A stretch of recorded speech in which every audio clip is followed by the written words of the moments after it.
बोधमयं नित्यं गुरुं शङ्कररूपिणो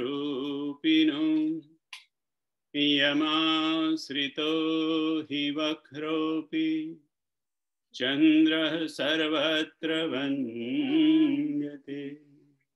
वन्दव गुरुपदकञ्ज कृपा सिन्धु नररूप हरि महामोहतम पुंज जासु बचन रवि कर निकर जासु बचन रवि कर निकर। जय सियाराम बधाने અને એડવાન્સમાં બધાને હેપી દિવાળી. આપણે નેક્સ્ટ ટાઈમ ભેગા થઈશું ત્યારે દિવાળી પતી ગઈ હશે અને આ દિવાળીના દિવસો ચાલે છે એટલે આ બધા ટેક્સ ચાલતા હોય બધા એની અંદર મધુભાઈએ શીતલે બધાએ આજના દિવસનું મહત્વ મોકલ્યું. એ મને થયું કે બધાએ વાંચ્યું જ હશે પણ શેર કર્યું કે આજે આપણે વાઘ બારસ કહીએ પણ આ લોકોએ બધું કીધું કે મધુભાઈ ને શીતલ ને માં કે ભાઈ વાઘ બારસ નું ધીરે ધીરે ધીરે અપભ્રંશ થઈને વાઘ બારસ થઈ ગયું. વાક એટલે વાણી, વાણી એટલે સરસ્વતી. એટલે એમ કે પહેલી સરસ્વતીની પૂજા અને પછી આવતીકાલે ધનતેરસ એટલે ધન લક્ષ્મીની પૂજા. પહેલી સરસ્વતીની પૂજા અને પછી લક્ષ્મીની પૂજા, ધનની પૂજા. અને લગભગ રામચરિત માનસનો પણ આ જ ક્રમ છે. વર્ણાનામ અર્થ સંધાનામ રસાનામ છંદસામપી મંગલાનામ ચ કર્તારો વંદે વાણી વિનાયકો. તુલસીદાસજીએ પણ આપણે ત્યાં ક્રમ છે કે પહેલી વંદના ગણેશજીની કરવાની, પણ તુલસીદાસજીએ પણ આ ક્રમ તોડ્યો જે આ વાક બારસનો છે. એટલે કે આપણા દિવાળીના દિવસો શરૂ થતા હોય તો પહેલી વંદના એમ કે સરસ્વતીની, વાકની, વાણીની. અને એવી રીતે તુલસીદાસજીએ પણ વંદે વાણી વિનાયકો, વિનાયકને બહુ પાછળ ન રાખ્યા એટલે ગણેશને તરત જ લઈ લીધા, પણ વંદે વાણી વિનાયકો એટલે પહેલી સરસ્વતીની વંદના અને પછી ગણપતિજીની વંદના. એટલે આજના દિવસને વાક બારસ એટલે વાણીની બારસ એવું કે છે. અને બીજું રતિભાઈએ પણ મને યાદ કરાયું કે ભાઈ આ દિવાળી છે એટલે દિવાળીમાં આપણે ફટાકડા ફોડવાનું એ તો બરાબર છે, ચોપડા પૂજનનું પણ બહુ મહત્વ છે. પણ આપણે જે દશેરાને દિવસે ખાલી યાદ કરીએ છીએ રામને કે ભાઈ રાવણને માર્યો, એ તો બરાબર છે, દશેરાને દિવસે તો યાદ કરવાનો જ. પણ દિવાળીના દિવસે પણ યાદ કરવાનો પ્રતિભાઈ કહે છે, કારણ કે દિવાળીનો ઉત્સવ દીપોત્સવી કહેવાય. અને એ ઉત્સવ તો ત્યારે શરૂ થયો જ્યારે રામ રાવણને મારીને અયોધ્યામાં આવ્યા અને અયોધ્યાના લોકોએ ઘરે ઘરે દીવા કરી અને એમનું સ્વાગત કર્યું. ત્યારથી આ દીપોત્સવી એટલે દિવાળીનો દિવસ શરૂ થયો. અને એવું પણ કહે છે કે આપણે દિવાળીના દિવસે આમ દીવાને તો કરીએ છીએ પણ રામજીને યાદ કરીને, અયોધ્યાને યાદ કરીને જો દીવા કરીએ તો આપણું ઘર એ અયોધ્યા થઈ જાય. અને રામનો ત્યાં નિવાસ હોય કે જ્યાં અયોધ્યા હોય, તો જો આપણું ઘર જો અયોધ્યા થઈ જાય તો આપણા ઘરમાં રામનો નિવાસ થઈ જાય. અને બીજું કે નવમી ભોમ બાર મધુમાસા અવધપુરીય ચરિત પ્રકાશા. આપણું ઘર અયોધ્યા થઈ જાય તો પછી આપણા ઘરની અંદર પણ આ રામચરિત માનસ શાસ્ત્રનો જન્મ થાય. કારણ કે રામચરિત માનસનો જન્મ થયો નવમીના દિવસે ભોમ બાર મંગળવારના દિવસે અને અવધપુરીની અંદર રામચરિત માનસનો. તો આપણે રામચરિત માનસનો પાઠ કરીએ છીએ તો દિવાળીના બાને એ રીતે પણ રામચરિત માનસને અને રામજીને યાદ કરી લઈએ. જ્ઞાન માન જહં એક ઉનાહી देखिए ब्रह्म समान सब माही. આપણે ચર્ચા ચાલી રહી છે જ્ઞાનની, અને જ્ઞાન એને કહેવાય કે જ્યાં એક પણ જાતનું માન ન હોય. અને દેખીએ બ્રહ્મ સમાન સબમાં, કે જ્યાં એક પણ જાતનું માન નહીં, જ્યાં એ જ્ઞાન. અને જ્ઞાન એને કહેવાય કે જે બધામાં બ્રહ્મને સમાન રીતે બધાને બ્રહ્મ જોઈ, બધામાં રહેલો બ્રહ્મ સિયારામમય સબ જાગ જાણી. એ રીતે દરેકના હૃદયમાં રહેલો બ્રહ્મ દેખાય તો સમજવાનું કે એ જ્ઞાન છે. પછી એની આપણે ચર્ચા કરી થોડી. પછી રામ ગીતાની અંદર આના પછીની જે લીટી આવે છે એ વૈરાગ્યની છે. પણ જ્ઞાનની એક વધારે બીજી એક ચોપાઈ છે. ધર્મ તે બીરતી જોગતે જ્ઞાન, જ્ઞાન મોક્ષ પ્રદ બેદ બખાન. એની આગલી થોડીક અડધાલી જ કે અડધાલીની અડધાલી એ ધર્મ તે બીરતી, ધર્મથી બીરતી એટલે વૈરાગ્ય. અને એની ચર્ચા આપણે વૈરાગ્યની ચર્ચા કરીશું. આના પછીનો પ્રશ્ન વૈરાગ્ય વિશે છે, ત્યારે કરીશું. પણ આગળનું જોઈએ. જોગ તે જ્ઞાન, કે જ્ઞાન જોગથી પ્રગટે. જોગ એટલે યોગ, અને જ્ઞાન માટે યોગની જરૂર છે. યોગ એટલે જોડાવ. ભગવાન સાથે આપણે જે જોડાઈ જઈએ એનું નામ યોગ. જેવી રીતે ગીતામાં 3 જાતના યોગ કીધા ને, કર્મયોગ, ભક્તિ યોગ અને જ્ઞાન યોગ. ભગવાન સાથે આપણે કર્મથી જોડાવાય, જ્ઞાનથી જોડાવાય અને ભક્તિથી જોડાવાય. એટલે અહીંયા લખ્યું છે ધર્મ તે બીરતી જોગતે જ્ઞાન. યોગથી જ્ઞાન, એટલે જ્ઞાન એને કહેવાય કે જે આપણને યોગ દ્વારા પ્રાપ્ત થયું હોય. અને યોગ દ્વારા એટલે ભગવાન સાથે જોડાઈ ગયા પછી જે પ્રાપ્ત થાય એ વિદ્યાનું નામ જ્ઞાન કહેવાય. બીજા બધાને આપણે કીધું ને કે માહિતી કહેવાય, અભ્યાસ કહેવાય, સ્ટડી કહેવાય. પણ જ્ઞાન માટે આ બહુ જ જરૂરી છે કે આપણો ભગવાન સાથે યોગ થાય. જોગ તે જ્ઞાન, ભગવાન સાથે જોડાયા સિવાયની જે કોઈ આપણને વિદ્યા મળે એને જ્ઞાન ન કહેવાય. અને એટલા જ માટે તુલસીદાસજીએ લખ્યું કે ગુરુ બીનું હોય ન જ્ઞાન, કે ગુરુ વગર જ્ઞાન ના મળે. અને બીજું કીધું કે યોગ વગર જ્ઞાન ન મળે. તો ગુરુ અને યોગને કેવી રીતે જોડીશું? તો કે ગુરુ આપણને ભગવાન સાથે જોડી, રાઈટ? કોઈ પણ ગુરુ એવું હોય કે જે આપણને ભગવાન સાથે ન જોડે. તો જ્ઞાન તો જ્ઞાની લોકો ગુરુ સાથે જોડાયા વગર પણ જ્ઞાન પ્રાપ્ત કરી શકે. પણ સંતોએ એને જ્ઞાન નથી કીધું, કારણ કે એ જ્ઞાનમાં શું થાય કે એને તમે પૂછો કે ભાઈ તમને જ્ઞાન કેવી રીતે પ્રાપ્ત થયું, તમારા ગુરુ કોણ? તો કે મારા કોઈ ગુરુ નહીં, મેં મારી જાતે બધો અભ્યાસ કરીને, શાસ્ત્રોનો અભ્યાસ કરી અને મેં આ બધું જ્ઞાન મેળવ્યું છે.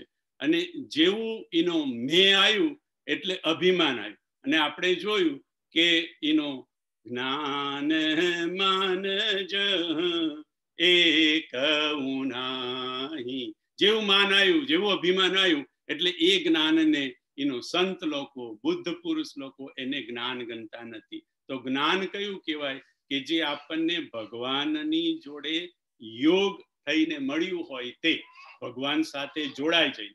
અને આપણને ભગવાન સાથે જોડે કોણ? તો કે સદગુરુ જોડે. બાપુએ એક વખતે સદગુરુનો એક ત્રિકોણ દોર્યો હતો કે જેની અંદર ઉપર ભગવંત હોય, સાઈડમાં સંત હોય અથવા સદગુરુ હોય, સાધુ પુરુષ હોય, અને આ બાજુની સાઈડમાં હનુમાન હોય. તો કે સંત એવા હોય, સદગુરુ એવા હોય જેનો એક હાથ હનુમાનજી જોડે હોય અને બીજો હાથ એનો ભગવાન જોડે હોય, ઈષ્ટદેવ જોડે હોય. અને પછી આપણા જેવા સાધકો જ્યારે એમની પાસે જાય, એમના શરણે, હનુમાનજીને શરણે જાય, અને હનુમાનજી પણ એનો સદગુરુ જ છે, કાં તો સદગુરુને ચરણે જાય, ત્યારે એ લોકો આપણો હાથ પકડી અને ભગવાનના હાથમાં આપણો હાથ આપી. આપણને વિચાર થાય કે ભગવાનના એક હાથમાં હનુમાનજી છે, બીજા હાથમાં એનો સદગુરુ કે સંત છે, તો ભગવાનના કયા હાથમાં આપણને એનો સદગુરુ કે હનુમાનજી જોડી દે? તો કે ભગવાનના હજારો હાથ છે, એટલે ભગવાન કોઈ પણ એનો હાથમાં તમને એનો લઈ શકે. ભગવાન એનો સદગુરુ કાં તો હનુમાનજી આપણને એનો એ હાથમાં ત્યાં એનો હાથ એમની જોડે મિલાવી દે. અથવા તો બીજો એક સંતોએ એનો ભાવ બતાવ્યો, અને એ ભાવ મને વધારે ગમે છે કે એ ભગવાન સંત અથવા તો હનુમાનજી આપણને એમ હાથ પકડી અને ભગવાનના ચરણમાં મૂકી. અને આ ચરણ વાળો મને એ ચરણ વાળો વધારે ગમે છે, કારણ કે આપણે ભગવાનના હાથને લાયક નથી, આપણે ભગવાનના ચરણને લાયક છે. અને ચરણની ભક્તિ આપણને મળી જાય, ચરણ મળી જાય તો બહુ એ થઈ ગયું. એટલા માટે ગુરુ બિનું હોઈ કી જ્ઞાન, જ્ઞાન કી હોઈ વિરાગ બિનું, ગાવહી વેદ પુરાણ, સુખ કી લહી હરી ભગતિ બિનું. તો જ્ઞાન આપણને યોગથી મળે. યોગ સિવાયનું જે જ્ઞાન મળ્યું હોય, એટલે કે ભગવાન સાથે જોડાયા વગરનું જે જ્ઞાન મળ્યું હોય, એ ક્યારેક આપણને અભિમાન આપે, અને અભિમાન આવે એટલે આપણું જ્ઞાનનો નાશ થયો એવું આપણે સમજવાનું.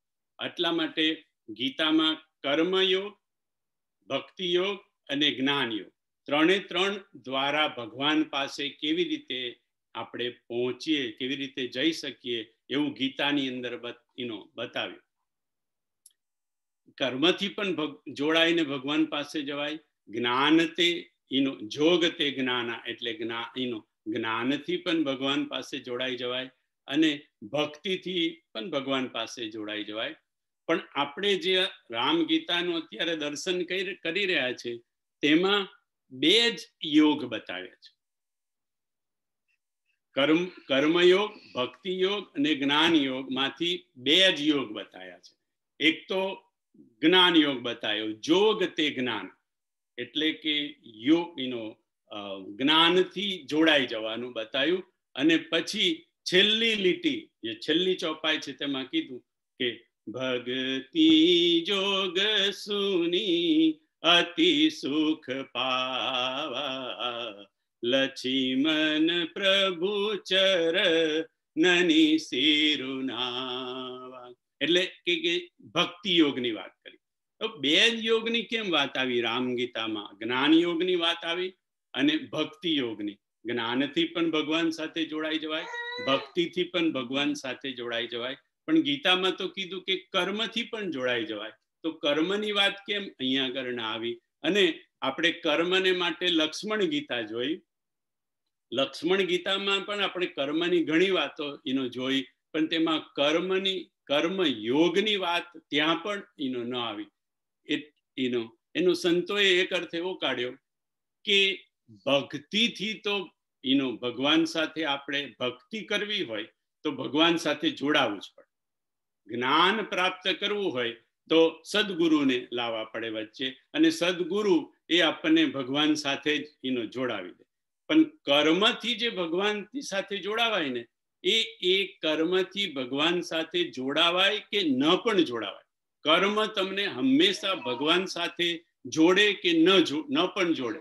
જેવી રીતે જે નાસ્તિક લોકો હોય, જે ભગવાનમાં ન માનતા હોય, એ લોકો પણ કર્મ કરતા જ હોય, સારા કર્મ પણ કરતા હોય, પણ ભગવાનને વચ્ચે ન લાવે. એ લોકો પણ કર્મ કરે, સારા કર્મ કરે. એટલે કે કર્મ ભગવાનની સાથે જોડાઈને પણ થાય, અને ભગવાનને જોડાયા વગર પણ સારા કર્મ થઈ શકે. પણ ભક્તિ ભગવાનને જોડાયા વગર થઈ ન શકે. અને જ્ઞાન, જેને સંતો જ્ઞાન કહે છે, એ જ્ઞાન જે ગુરુ દ્વારા આપણને મળે એ ભગવાન સાથે જોડાયા વગર મળી ન શકે. એટલા માટે રામ ગીતામાં એનો જ્ઞાન યોગની વાત આવી અને ભક્તિ યોગની વાત આવી, કર્મયોગની વાત ન કરી. પણ કર્મથી પણ જોડાઈ શકાય. કર્મયોગી જે લોકો એ કર્મથી જોડાઈ જાય.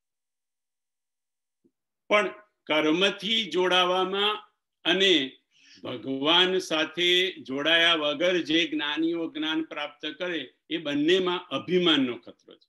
કર્મ કોઈ આપણે સારા કરીએ અને વચ્ચેથી ભગવાનને ઉડાડી દઈએ તો એ કર્મનું આપણને અભિમાન હોય. અને ભગવાનની એવી ઈચ્છા છે કે મારા ભક્તમાં કોઈ અભિમાન રહે નહીં. કારણ કે અભિમાન એ બધા જ આપણા વિકારોનું, બધા જ દુઃખનું મૂળિયું છે. સુનહું રામ કર સહજ સ્વભાવ, જન અભિમાન રાખહી કાઉ. ભગવાનનો સ્વભાવ કેવો છે? સુનહું રામ કર સહજ સ્વભાવ, જન અભિમાન રાખહી કાઉ. પોતાના જન જેને ગણે ભગવાન, એનું અભિમાન ભગવાન રાખતા નથી, ગમે એ રીતે દૂર કરે છે. કાગભૂષણજી ને ગરુડજીના પ્રસંગમાં આપણે જઈએ તો ગરુડજીને પણ અભિમાન થયું કે ભગવાનને નાગપાસથી બંધાઈ ગયા તો ભગવાનને છોડાવવા માટે મારે જવું પડ્યું. એટલે ગરુડજીને અભિમાન આવે છે. અને એ વખતે જ્યારે ગરુડજી શિવજી પાસે જાય છે તો શિવજી તો રામચરિતમાનસની રચના કરી છે, શિવજી સમજાવી શક્યા હોત, પણ શિવજીએ જાણી જોઈને તે વખતે ગરુડજીને સમજાવ્યા નહીં અને ભૂસુંડની પાસે મોકલ્યા. અને તે વખતે પાર્વતીજીને શું કીધું? તાતે ઉમાન મેં સમજાવા, રઘુપતિ કૃપામાં રમુ મેં પાવા, હો કીન્હ બહુ અભિમાનમ, સો ખોવે ચ કૃપા નિધાન. ક્યારેય કોઈને અભિમાન થઈ જાય પાર્વતી, તો ભગવાનની એવી ઈચ્છા હોય કે એના ભક્તનું એ અભિમાન દૂર થાય. અને આ ગરુડનું અભિમાન દૂર થાય, આટલો મોટો હું પક્ષી છું એટલા માટે મેં એને અધમ પક્ષી પાસે રામચરિતમાનસ સમજાવવા માટે મોકલ્યો. નહીં તો રામચરિતમાનસ તો હું પણ સમજાવી શકત, પણ હું સમજાવત તો એવું થાય કે મને શિવજી પાસેથી મળ્યું. પણ જ્યારે આટલા મોટા પક્ષીઓના રાજાને એવું કેવું પડે કે ભાઈ મને આ જ્ઞાન કાગડા જેવા પક્ષી પાસેથી મળ્યું, ત્યારે ઓટોમેટિક એનું અભિમાન દૂર થઈ જાય. અને એટલા માટે જ્ઞાન પણ ગુરુ દ્વારા મળવું જોઈએ, કારણ કે ગુરુ આપણું અભિમાન દૂર કરે, દેહજનિત અભિમાન છોડાવે. ગુરુ દેહજનિત અભિમાન છોડાવે. એટલા માટે ગુરુ વગરનું જો આપણને જ્ઞાન મળે તો એમાં અભિમાનનો ખતરો હોય. પણ ગુરુ દ્વારા જે માન મળ્યું હોય અને એને કોઈ પૂછે તો કે ભાઈ આ તો બધું મારા ગુરુની કૃપા છે, એટલે ત્યાં જ આપણું અભિમાન ઓછું થઈ જાય. હવે જ્ઞાન મોક્ષ પ્રદ બેદ બખાન. જોગ તે જ્ઞાન એ આપણે જોયું. હવે આગળ જઈએ.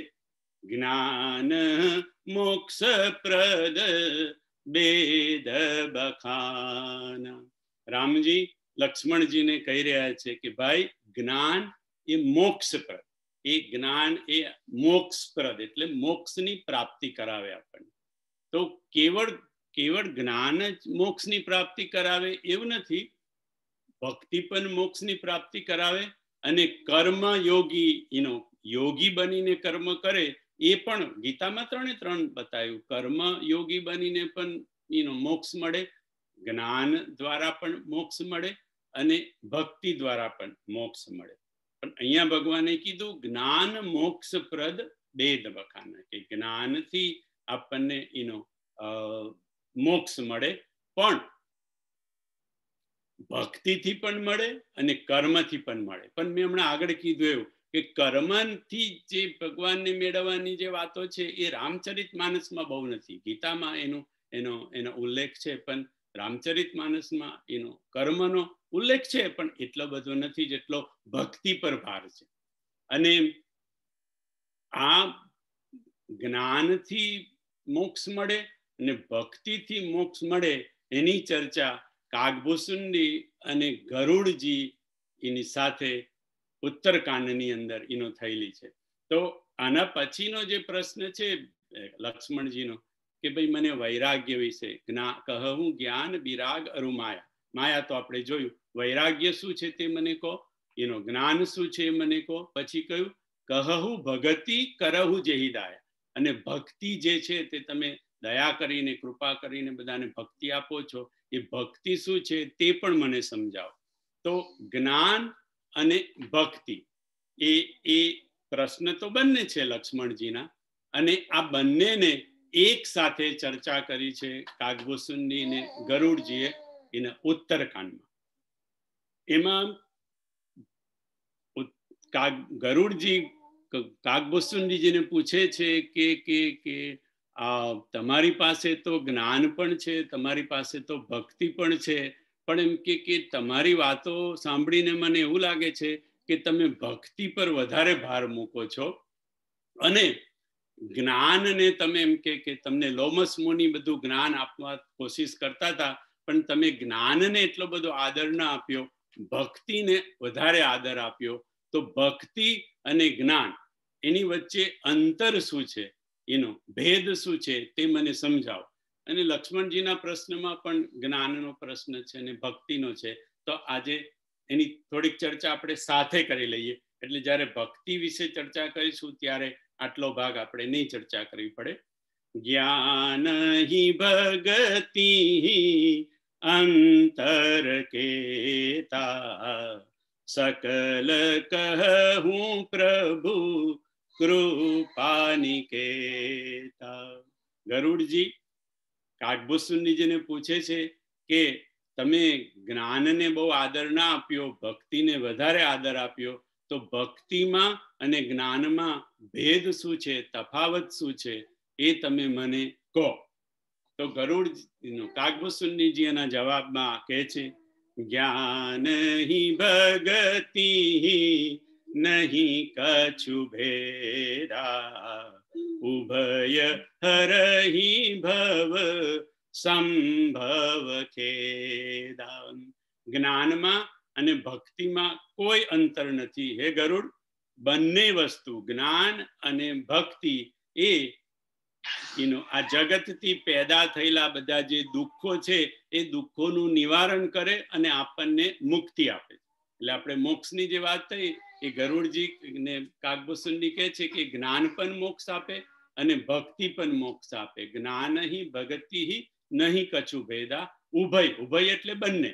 ઉભય હરહિ ભવ સંભવ ખેદા. કે જે સંસારની અંદર જે કોઈ આપણને આ બધા ખેદ, બધા જે દુઃખો, બધા પ્રોબ્લેમ બધા ઉભા થાય છે એ બધામાંથી આપણને મુક્તિ આપે અને મોક્ષ આપે. પણ છતાંય સંત લોકોએ થોડાક બંનેની વચ્ચે ભેદ કીધા છે. આમ તો કોઈ ભેદ નથી, બંને મોક્ષ અપાવે આપણને, પણ છતાંય થોડાક જે કંઈ થોડા ઘણા ભેદ કીધા છે એ ભેદ હું તમને કહું, એ તમે સાંભળો. અને એની જ્યારે શરૂઆત કરી ત્યારે પહેલું જ શરૂ કર્યું એમને જ્ઞાન દીપકથી. જ્ઞાન દીપકની ચર્ચા કરી કે જ્ઞાન એ દીપક છે અને જે ભક્તિ છે એ મણિ છે. એટલે જ્ઞાન દીપક અને ભક્તિને મણિ કીધો. અને એ બંનેની ચર્ચા બહુ વિસ્તૃત રીતે કરી છે અને એટલી બધી લાંબી છે કે આપણે એમાં જેટલું રામ ગીતા ડિફિકલ્ટ છે એના કરતા વધારે જ્ઞાન દીપક અને ભક્તિમણીનો વિષય એવો છે. જ્ઞાન દીપક તો વિશેષ. બાપુ પાસેથી મેં એવું સાંભળ્યું કે રામાયણના જે શ્રોતા વક્તાઓ હોય, વક્તાઓ જે કથા કરતા હોય, કથાકારો, એ લોકોને જ્યારે એ લોકોને એમના ગુરુ તરફથી એમના વડીલો તરફથી પરમિશન મળે કથા કરવાની, તો એ પહેલા એ લોકોએ આ બે પ્રસંગ રામાયણના કહેવા પડે.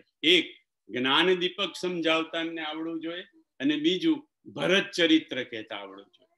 જો આ બંને વસ્તુમાં એ લોકો પાસ થઈ જાય તો કે હવે તમે રામાયણની કથા કરી શકો છો. એટલે જ્ઞાન દીપક તો ઘણો બધો અઘરો વિષય છે અને બહુ લાંબો પણ છે.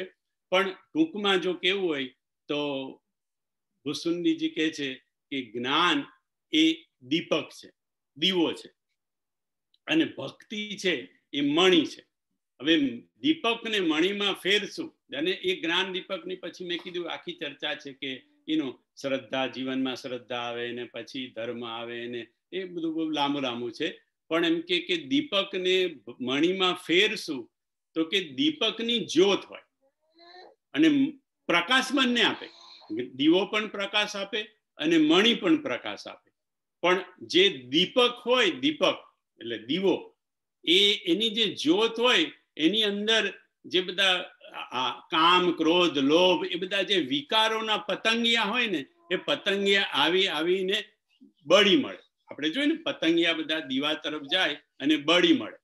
અને પણ ભક્તિ મણી એવું છે કે એનો પ્રકાશ આવે એટલે બધા પતંગિયા જે કામ, ક્રોધ, લોભ, વિકારોના પતંગિયા એની પાસે આવે. પણ મણી છે એ તો રાઈટ, એનો પ્રકાશ તો એકદમ શીતલ હોય એટલે એ લોકો મરે નહીં પણ હારી જાય. એટલે કે ગરુડજીને ભુસુંડીજી સમજાવે છે કે હવે તમે નિર્ણય કરો કે દીપક સારો કે મણી સારો. જ્ઞાન દીપક છે અને ભક્તિ મણી છે. દીપક ભલે વિકારો તો વિકારો, પણ સીતા માતાએ ના કીધું અરણ્ય કાંડમાં કે ભગવાન તમે કેવી રીતે પ્રતિજ્ઞા કરી કે નિશિચર હીન કરહું મહી, ભુજા ઉઠાઈ પણ કીન, કે ભલે નિશિચર તો નિશિચર છે પણ એ મારા દીકરા છે, એને મારવાના શું કરવા, એને સુધારવાના, એને હરાવો. એટલે જેવી રીતે ભક્તિ મણી આગળ બધા પતંગિયા ભમી અને હારીને પછી થાકી જાય અને પછી બેસી જાય. પણ જ્ઞાનના દીપકની અંદર બધા મરી જાય, જડી બળી મળે. અને એ ભુસુંડીજી જેવા સંતને એ પસંદ નથી કે કોઈનું પણ મૃત્યુ થાય. એટલા માટે જ્ઞાન ને દીપક કીધો અને ભક્તિ ને મણી કીધો. પ્રકાશ બંને આપે. કીધું ને કે એમાં બહુ અંતર નથી પણ થોડુંક આ અંતર છે. તો મૂળ અંતર જ્ઞાન એ દીપક છે, ભક્તિ એ મણી છે. બીજું, જ્ઞાનને સૂર્ય કીધું. જ્ઞાન એ સૂરજ છે. જાસુ જ્ઞાન રવિ ભવની સિનાસા, બચન કિરણ મુનિ કમલ વિકાસા. જનકજીના માટે એવું કે છે કે જનકજીનું જ્ઞાન એ સૂર્ય જેવું હતું અને એનાથી બધા એમ કે ભવરૂપી સંસાર રૂપી અંધારું એનાથી નાશ પામતું. એટલે કે જ્ઞાનને સૂર્યની ઉપમા આપી. એટલે અને જ્ઞાન એ સૂર્યના કિરણ છે. જોડે જોડે જ કીધું કે બચન કિરણ મુનિ કમલ વિકાસા. એમના કિરણોથી, એમના વચન રૂપી કિરણોથી મુનિ રૂપી કમળનો વિકાસ થતો. આજે જનક રાજાની જે ચોપાઈ છે તેમાં કીધું. એટલે જ્ઞાન સૂર્ય પણ છે અને જ્ઞાન સૂર્યનું કિરણ પણ છે. જાસુ બચન રવિ કર નિકર. ગુરુના વચન કેવા છે? જાસુ બચન રવિ કર નિકર. રવિ એટલે સૂર્ય, સૂર્યના કિરણો જેવા છે. તો જ્ઞાન એ સૂર્ય છે અને જ્ઞાન એ સૂર્યના કિરણ છે. ભક્તિ શું છે? તો કે ભક્તિ એ ચંદ્રનું કિરણ છે. કારણ કે રામ કથા શશી કિરણ સમાના. રામકથા એ શશીના કિરણ જેવી છે, ચંદ્રના કિરણ જેવી છે. અને રામકથા એ ભક્તિની કથા છે. રામકથા એ ભક્તિ છે. એટલા માટે ભક્તિ એ ચંદ્ર કિરણ છે અને જ્ઞાન એ સૂર્ય કિરણ છે. આગળ કીધું જ્ઞાન એ અગ્નિ છે જ્ઞાનાગ્નિ, જેને આપણે ગીતામાં જ્ઞાનાગ્નિ કીધો, જ્ઞાનના અગ્નિમાં આપણા કર્મો જે બધા સંચિત કર્મો હોય એ બધા બળી જાય, એટલા માટે જ્ઞાનને અગ્નિ કીધો. અને ભક્તિને બાપુએ જલ કીધું. પ્રેમ ભગતિ જલ બિનુ રઘુરાઈ, અભિયંતર મલ કબહુ ન જાય. એટલા માટે જ્ઞાન એ અગ્નિ છે અને ભક્તિ એ જળ છે. આગળ બાપુએ કીધું જ્ઞાન એ વિચાર છે, જ્ઞાન એ વિચાર છે અને ભક્તિ એ પુકાર છે. ભક્તિમાં પુકાર હોય, જ્ઞાનમાં વિચાર હોય. જ્ઞાન વિચારી વિચારીને બોલે, ભક્તિ એનો ચીખ મૂકે, પુકાર કરે. જ્ઞાન વિચારી વિચારીને બોલે. જ્ઞાનને આગળ બાપુએ કીધું જ્ઞાન એ વાદળ છે અને વાદળ એ હંમેશા ઊંચું રહે. એટલે જ્ઞાનને હંમેશા ઊંચી, એનું જ્ઞાનીઓને ઊંચી પદવી, જ્ઞાનીઓને માન પણ વધારે આપવામાં આવે. એનું એમને જોઈતું ન હોય તો પણ, કારણ કે જ્ઞાન એ વાદળ છે અને ભક્તિ એ વર્ષા ઋતુ છે. રઘુપતિ ભક્તિ વર્ષા ઋતુ જોડે સરખાવી કે રઘુપતિ ભક્તિ એ વર્ષાની ઋતુ છે અને જ્ઞાન એ વાદળ છે. જ્ઞાન ને એ સ્થિર અને ધીર છે. જ્ઞાન સ્થિર અને ધીર છે, જ્યારે ભક્તિ એ નાચે ને કૂદે છે. સ્થિર ને ધીર નથી, ભક્તિ નાચે કૂદે, જ્ઞાન સ્થિર કહેવાય. જ્ઞાનમાં ધ્યાનની પ્રધાનતા હોય અને ભક્તિની અંદર ગાનની પ્રધાનતા હોય. ગાન એનું ગાન એટલે ગાવ, એનું ચોપાઈઓ આપણે ગાઈએ, એનો ભગવાનના સ્ત્રોતો, ભજનો જે કહ્યું એ બધું ગાય. ભક્તિની અંદર ગાનની પ્રધાનતા, જ્ઞાનની અંદર ધ્યાનની પ્રધાનતા. આગળ બાપુએ કીધું કે જ્ઞાન એ રામ છે, જ્ઞાન એ રામ છે અને ભક્તિ એ સીતા છે. મન મુસ્કાહી ભાનુકુલ ભાનુ, રામ સહજ નંદ નિધાન. ભાનુકુલ ભાનુ, સૂર્યકુલના ભાનુ, ભાનુ એટલે સૂર્ય, ભાનુકુલના પણ ભાનુ છે રામ. અને સીતા માતા જે છે એ ભક્તિ છે. જ્ઞાન એ શિવ પણ કીધા, કારણ કે જ્ઞાન ઘાટ પર કોણ કથા કરે છે તો કે શિવજી કથા કરે છે. એટલે જ્ઞાન એ શિવજી છે અને પાર્વતીજી એ ભક્તિ છે. જ્ઞાનને નંદી પણ કીધું.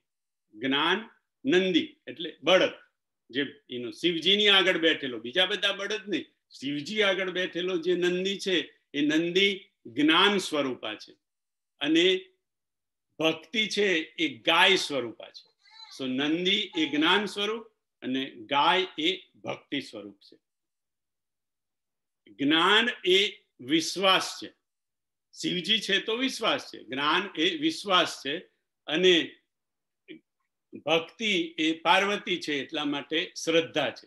એટલે કે ભક્તિમાં શ્રદ્ધાની જરૂર પડે, જ્ઞાનમાં વિશ્વાસની જરૂર પડે, છતાં બંનેની જરૂર પડે, પણ વિશ્વાસની પ્રધાનતા જ્ઞાનમાં છે અને શ્રદ્ધાની પ્રધાનતા ભક્તિમાં છે. આગળ બાપુએ કીધું કે જ્ઞાન એ પદ છે, પ્રતિષ્ઠા છે, પદવી છે. જ્ઞાન એ પદવી છે, પ્રતિષ્ઠા છે. ભક્તિ છે એ પાદુકા છે. જ્ઞાનને પદ કીધું, પદવી કીધું, ભક્તિને પાદુકા કીધું. જ્ઞાન એ પ્રભાવમાં, જ્ઞાનમાં પ્રભાવ પ્રધાન છે. જ્ઞાની જ્ઞાન કે ત્યારે એનો પ્રભાવ પડે, એટલે જ્ઞાનમાં પ્રભાવની પ્રધાનતા છે, જ્યારે ભક્તિમાં બાપુએ કીધું સ્વભાવની પ્રધાનતા છે. જ્ઞાનમાં પ્રભાવ અને ભક્તિમાં સ્વભાવની પ્રધાનતા કીધી. આગળ કીધું કે જ્ઞાન, બાપુ કે છે જ્ઞાન એ પંથ છે. જ્ઞાન પંથ कृपान के धारा, परत खगेश હોઈ નહીં બારા. જ્ઞાન એ પંથ છે, પણ કેવો પંથ છે કે એ તલવારની ધાર જેવો, અને એ તલવારની ધાર પર ચાલવા જેવું છે. અને એમાં ક્યારેક આપણને વાગી જાય અને ક્યારેય આપણે એની પરથી પડી જઈએ, કારણ કે એટલી પાતળી છે ધાર, એટલે ક્યારે પડી જઈએ. જ્ઞાન જ્ઞાન પંથ કૃપાણ કે ધારા, પરત ખગેશ હોઈ નહીં બારા.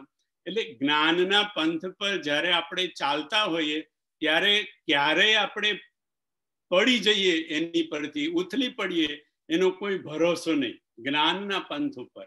પણ ભક્તિને બાપુએ કીધું કે ભક્તિ એ તો યાત્રા છે. ભક્તિને યાત્રા કીધી, એટલે યાત્રામાં તો કદાચ આપણે આમ તેમ થઈ જઈએ તો એકાદ દિવસ રોકાઈને આગલે દિવસે યાત્રા શરૂ કરવાની. આપણી યાત્રા એવી રીતે જ ચાલે છે. આપણી યાત્રા કેવી ચાલે કે થોડાક દિવસ ચાલે, પછી પાછી બેસી જાય, પછી પાછી થોડીક આગળ ચાલે. આપણે નક્કી કર્યું હોય કે ભાઈ રામાયણ વાંચવું છે કે ગીતા વાંચવી છે કે કશું વાંચવું છે કે આટલું કરવું છે, તો થોડાક દિવસ થાય આપણાથી, અને પછી પાછા આપણે બેસી જઈએ. એટલે ભક્તિના પંથમાં આ ચાલે, કારણ કે ભક્તિ એ યાત્રા છે. અને યાત્રામાં તો કેવું કે એકાદ દિવસ કઈ આમ તેમ થાય તો રોકાઈ પણ જવાય. એટલે આવી રીતે થોડા અઠવાડિયું આપણું આમ તેમ પડે, ઊંઘ પણ આવે. છોટું ભાઈ કે છે આપણે હુઈ જાય, કઈ આળસુ બહુ છીએ આપણે. એટલે યાત્રા વધારે સારી, કારણ કે પેલા રૂપાણના ધાર ઉપર ઉભું રહેવું એમાં તો કેટલું બધું આડાવડા પડ્યા ને ગળા પર પડ્યા, તો યાત્રામાં તો વાંધો નહીં, રોકાયા છે, સુઈ ગયા, થોડી વાર અઠવાડિયા પછી જશું. એટલે ભક્તિને બાપુએ યાત્રા કીધી. અને યાત્રા કેવી છે? સુરસરી ધાર, વાંકી ચૂકી. સુરસરીની ધારા કેવી છે કે વાંકી ચૂકી છે બેટા. એટલે ભક્તિને ધારા કીધી અને સુરસરીની ધારા કીધી, એમ કે યાત્રા કીધી, પણ વાંકી ચૂકી. એટલે આપણી પણ એવી જોઈએ છે ને, વાંકી ચૂકી. સીધી ક્યાં યાત્રા હોય છે આપણી ભગવાન પાસેની? એટલે ભક્તિ એ યાત્રા છે, જ્ઞાન એ કૃપાની ધારાવાળો પંથ છે. આગળ બાપુએ કીધું કે જ્ઞાનમાં નિર્ગુણ બ્રહ્મની પ્રધાનતા છે. જ્ઞાનમાં નિર્ગુણ બ્રહ્મ, જેવી રીતે લોમસ મુનિ જે કાગભૂસુંડીને શીખવતા હતા, એ બધું નિર્ગુણ બ્રહ્મની વાતો કરતા હતા. અને ભૂસુંડી કે ભાઈ હું તમારી પાસે આ બ્રહ્મની વાતો બધી શીખીશ, પણ પહેલા મને સગુણ રામની વાત કહો, સગુણ રામના હું દર્શન કરું, પછી પાછો તમારી પાસે આવીશ અને આ બધી નિર્ગુણની બ્રહ્મની વાતો, જે બધી બ્રહ્મ તત્વ એ બધું તત્વજ્ઞાન હું તમારી પાસેથી શીખીશ, પણ પહેલા મને સગુણ રામની વાત કરો. તો જ્ઞાનમાં નિર્ગુણ બ્રહ્મની પ્રધાનતા હોય, પણ ભક્તિની અંદર સગુણ સાકાર, એ પછી રામ હોય, શિવ હોય કે કૃષ્ણ હોય, સગુણ સાકાર જે ભગવાન હોય, ભક્તિમાં એની પ્રધાનતા સગુણ સાકારની વધારે હોય. જેવી રીતે ભૂસુંડીજીને સગુણ સાકારના દર્શન કરવા હતા, એવી રીતે જ્ઞાનમાં બ્રહ્મની વાતો હોય એટલે જ્ઞાનીઓને બ્રહ્માનંદ પ્રાપ્ત થાય. બ્રહ્મની વાતો હોય એટલે બ્રહ્માનંદની પ્રાપ્તિ થાય. અને ભગત લોકોને એ લોકોને પરમાનંદની પ્રાપ્તિ થાય. એટલે એમ કે રામ જન્મના વખતે આ બંને જ જે એ દશા છે દશરથજીની, એ બતાવે છે. પરમાનંદની દશા, બ્રહ્માનંદની પણ દશા બતાવે છે અને પરમાનંદની પણ દશા બતાવે છે. તો જ્ઞાનમાં બ્રહ્માનંદ હોય, જે લોમસ મુનિને હતો, અને ભક્તિની અંદર પરમાનંદ હોય, જેવી રીતે દશરથજીને મળ્યો, કાગભૂસુંડીજીને પરમાનંદ મળ્યો, એવી રીતે જ્ઞાનમાં સ્વાધ્યાય, પ્રવચન અને ઉપદેશની પ્રધાનતા હોય. જ્ઞાનમાં સ્વાધ્યાય, પ્રવચન અને ઉપદેશ હોય. ભક્તિની અંદર કથા અને કીર્તન હોય. ભક્તિની અંદર કથા, કીર્તન, ભજન એની પ્રધાનતા. આગળ બાપુએ કીધું કે જ્ઞાન એ ગુરુ છે. ગુરુ બિનું હોય કી જ્ઞાન, એટલે કે ગુરુ વગર જ્ઞાન પ્રાપ્ત ન થાય. પણ ભક્તિને બાપુએ સદગુરુ કીધું. સદગુરુ જોગ વિરાગ જ્ઞાન કે આ જે રામાયણ છે એ ભક્તિની કથા છે. ભક્તિ રામાયણ, ભક્તિ રૂપી રામાયણ એ સદગુરુ છે, અને એનો જ્ઞાન છે એ ગુરુ છે. ગુરુની પણ જરૂર પડે, પણ એ જ ગુરુ ક્યારેક પછી ધીરે ધીરે આપણી શ્રદ્ધા વધે એટલે એ આપણો સદગુરુ થઈ જાય. તો જ્ઞાન માં આગળ બાપુએ કીધું કે જ્ઞાન વૃદ્ધ થાય. આપણે ભાગવતની કથા સાંભળીએ તેની અંદર આવે કે જ્ઞાન અને વૈરાગ્ય એ ભક્તિના જે દીકરાઓ હોય એ વૃદ્ધ થઈ ગયા હોય. આમ તો દીકરાઓ છે પણ ઘરડા જેવા થઈ ગયા હોય એમ કે. એટલે જ્ઞાન ક્યારેક ઘરડું પણ થઈ જાય, પણ ભક્તિ એ હંમેશા યુવાન રહે. જેવી રીતે સીતા માતા છે કે જેવી રીતે આ પાર્વતી માતા છે, જે ભક્તિ સ્વરૂપા છે, એને આપણે કોઈ દિવસે મોટી ઉંમરમાં ઘરડા નથી જોતા. જ્ઞાન ઘરડું થઈ શકે, વૃદ્ધ થઈ શકે, પણ ભક્તિ ક્યારેય ઘરડી ન થાય. જેવી રીતે ભાગવતમાં બતાવ્યું છે એવી રીતે ભક્તિ સદા યુવાન રહે. જ્ઞાનમાં આગળ બાપુએ કીધું જ્ઞાનમાં પ્રશ્ન હોય. જ્ઞાન મેળવતી વખતે આપણને પ્રશ્ન હોય, જ્ઞાન મેળવતી વખતે આપણને જિજ્ઞાસા હોય, પણ ભક્તિની અંદર પીપાસા હોય. પીપાસા એટલે પ્યાસ હોય. ભક્તિમાં પ્યાસ, અને ભક્તિ આપણે કીધું કે જળ છે. જેવી રીતે જ્ઞાન અગ્નિ છે અને ભક્તિ જળ છે, એટલે ભક્તિની અંદર પીપાસા, પ્યાસ હોય. આગળ બાપુએ કીધું કે જ્ઞાન માં જગત એ સપનું છે. જગત સબ સપના હું માં કહું મેં અનુભવ આપના, સત હરિ ભજન જગત સબ સપના. જ્ઞાનીઓને જગત એ સ્વપ્ન જેવું લાગે, તો ભક્તને જગત કેવું લાગે? ભક્તને જગત સ્વપ્ન લાગે છે? ભક્તને જગત સ્વપ્ન નથી લાગતું. બાપુ કે ભક્તને જગત એ અપના લાગે છે. જ્ઞાનીઓને જગત સ્વપ્ન લાગે, ભક્તને જગત અપના લાગે, આપણું છે. સિય રામમય સબ જગ જાની, કરહું પ્રણામ જોરી જુગ પાની. આગળ કીધું કે જ્ઞાન એ છે કે જે આપણને મોક્ષ અપાવે. જે આપણે જોયું, જ્ઞાન મોક્ષ પ્રદ વેદ બખાનમ. તો જ્ઞાન મોક્ષ એ આપે, મુક્તિ આપે, મોક્ષ આપે. તો ભક્તિ આપણને મુક્તિ આપે? તો કે હા, ભક્તિ પણ આપણને મુક્તિ આપે. અને ભક્તિ મુક્તિ તો આપે, પણ મુક્તિ એના જ્ઞાન કરતા પણ વિશેષ છે. આપણે વાત થઈ કે જ્ઞાન અને ભક્તિ બંને મુક્તિ આપે, પણ કાગભૂષણજીએ પોતે જ જ્ઞાનને એટલો બધો આદર ના આપ્યો જેટલો ભક્તિને આદર આપ્યો. તો એનો મતલબ એવો થયો કે બંને મુક્તિ આપે, પણ ભક્તિમાં એવું કંઈક વિશેષ છે કે જેના કારણે ભૂષુંડીજીએ જ્ઞાન કરતા વધારે આદર આપ્યો. પણ હવે જુઓ, ખાલી ભૂષુંડીજી એકલાય નહીં, રામચરિત માનસના જેટલા પાત્રોને ભગવાનની જ્યારે પ્રાપ્તિ થઈ તો બધાએ એક જ વસ્તુ માંગી. એક જ વસ્તુ. કોઈ પણ જગ્યાએ તમે એવું જ્ઞાનની માગણી કરી હોય એવું તમને રામચરિત માનસમાં મળે નહીં. તમે છેક જો આપણે યાત્રા મનુને શત્રુપાથી કહીએ તો મનુ શત્રુપાએ પણ ભગવાનને પહેલા કીધું કે સોઈ સુખ, સોઈ ગતિ, સોઈ ભક્તિ. એ ભગવાન, મને એ જ સુખ, એ જ ગતિ અને એ જ ભક્તિ તમે આપો જે તમારા ભક્તો એમ કે જેના માટે એમ કે યોગ કરે છે, જેના માટે જપ તપ કરે છે, એ ભક્તિ મને આપો. ભરતજીએ પણ માંગ્યું, અર્થ ન ધર્મ ન કામ ન રુચિ, ગતિ ન ચહવું નિર્વાણ. ગતિ પણ મારે નથી જોતી, નિર્વાણ પણ નથી જોઈતું.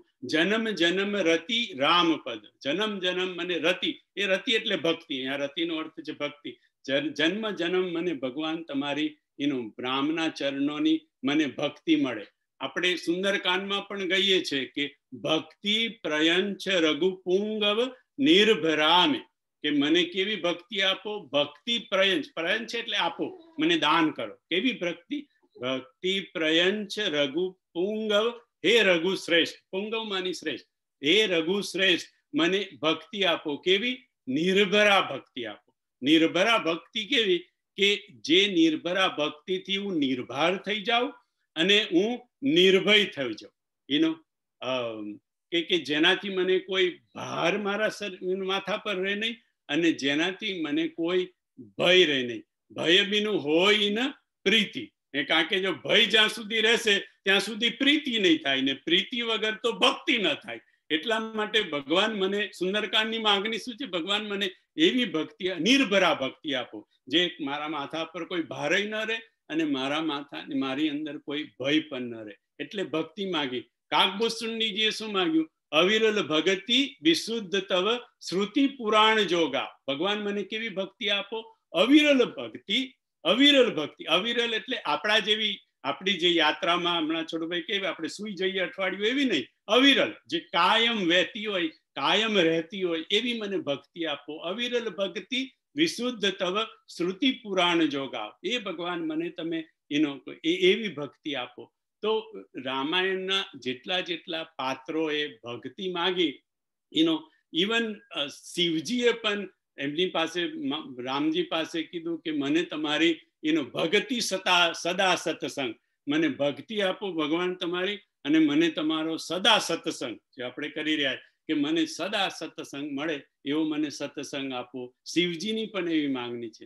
રામચરિતના દરેક પાત્રોએ આ એ ભક્તિ માંગી. અને રામજીએ જ્યારે કાગભૂષણજીને કીધું કે તમે માગો, જે તમે માગો હું તમને આપું, એટલે હું તમને જ્ઞાન આપું, વિજ્ઞાન આપું, વૈરાગ્ય આપું, તમને ગતિ આપું, બધું જ તમને જે જોઈતું હોય, એટલે આખું મોટું લિસ્ટ ભગવાને કીધું. અને કાગભૂષણજી વિચાર કરે કે પ્રભુ કહ દેન સકલ સુખ સહી, પ્રભુ કહ દેન સકલ સુખ. ભગવાને બધા સુખોની વાત કરી, પણ ભગતિ આપની દેની ન કહી, ભગતિહીન સબ ગુણ સુખ ऐसे, લવન બિના બીનું બિંજન જૈસે. મીઠા વગરની જેવી રીતે રસોઈ હોય, ભક્તિ વગરના સુખ એવા કહેવાય કે જે મીઠા વગરની રસોઈ. એટલે મારે તો જ્યાં જાઉં ત્યાં બધા પાસે મીઠું મંગાવી જ લેવું પડે, કારણ કે ભક્તિ વધારે જોઈએ એટલે કરે શું છોડુભાઈ, કારણ કે ભક્તિ જેને જોઈતી હોય, લવન બિના બીનું બિંજન જૈસે. એટલે કાગભૂષણજીએ પણ ભગવાન પાસે ભક્તિ માગી. અને આટલા કરતા પણ ભક્તિમાં શું વિશેષ છે, જ્ઞાન પણ મુક્તિ આપે અને ભક્તિ પણ મુક્તિ આપે. એ થોડી ઉત્તરકાંડની થોડી ચોપાઈઓનું દર્શન કરી અને આપણે નેક્સ્ટ ટાઈમ જોઈશું. જય સિયારામ.